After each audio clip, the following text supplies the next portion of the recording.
Hi everybody and welcome. Today I have the Silver Monkey silent mouse and I'm going to tell you how can you insert the battery into this mouse.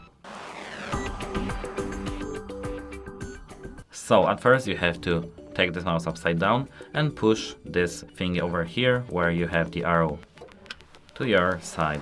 As you can see, it easily comes off. Now you have to take the battery.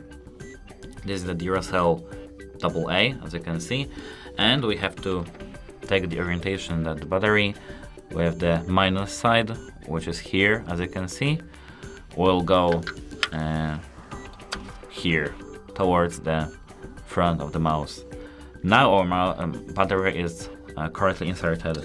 Now we can close this plastic thingy, and that's it. Hope it helps you, and goodbye.